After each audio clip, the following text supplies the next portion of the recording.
Ara ho poso una mica així.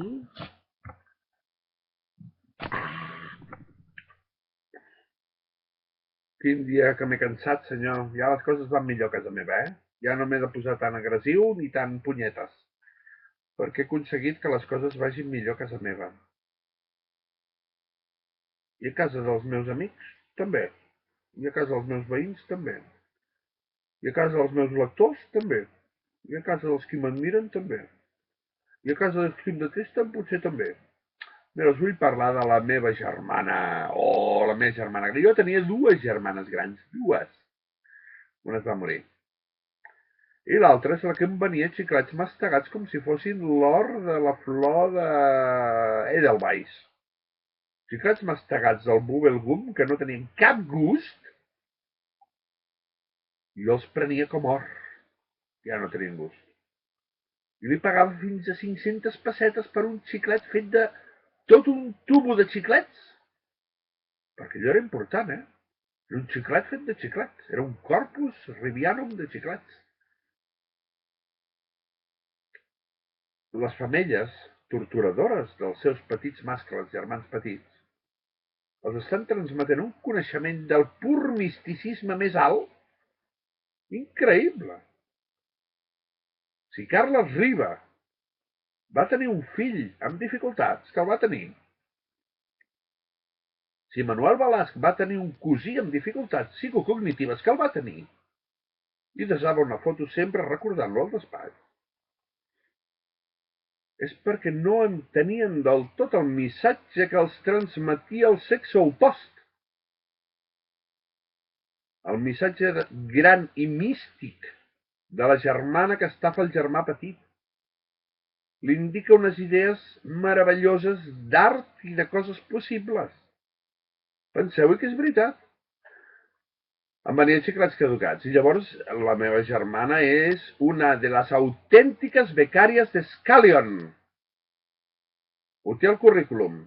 És una de les poquíssimes i autèntiques becàries de Scallion. Els que heu llegit literatura de la bona, no de la me mamo la polla y te enseño cómo lo haces, no. Tom Sharp. Los becarios de Scallion. Existen los becarios de Cuartero, pero también están los becarios de Scallion. Això és Sunion. Sunion. Es va fer tot el Sunion. I va saltar de la paella just abans de cremar-se i de convertir-se en una Joala Joana. No tinc res en contra, res. Ah, va.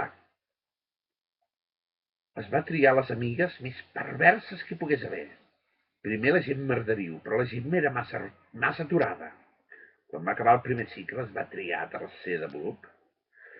La pitjor. L'Esther Blais Diotero. Esther Blais Diotero. Tenia un gosset, un quisso així de petit, que refregava el cul pudent a tot arreu. Saps què va fer l'Espe amb l'Esther Blais Diotero? De Julia Otero, eh? I Blais de Julia Otero, eh? Esther Blais de Julia Otero. I la meva germana, la difunta, també es deia Esther. Maques les Esther. I la nòvia que primer em volia follar a qualsevol preu, també es deia Esther. Les Esther s'han de tenir. Ishtar! Qui era Ishtar? Busqueu. Va. Doncs ens va tancar els bessons, el Jordi i a mi, i ens va fer una sessió nocturna de pel·lis de gais. Another Country.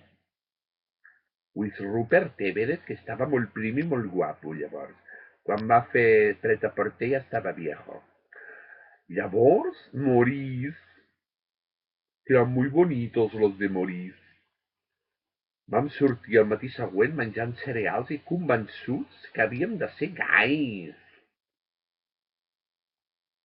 Com ho enyoro. M'he quedat sol. Al cap i a la fi, l'Espe no podia suportar que l'anomenés, que em posés a cridar en una discussió per 200 euros, que no volia soltar 200 euros, ni que la mare el soltés, perquè eren per mi, pels meus llibres. ¡Dos yo no nada! I no podia suportar. I així cridant, m'he quedat sol.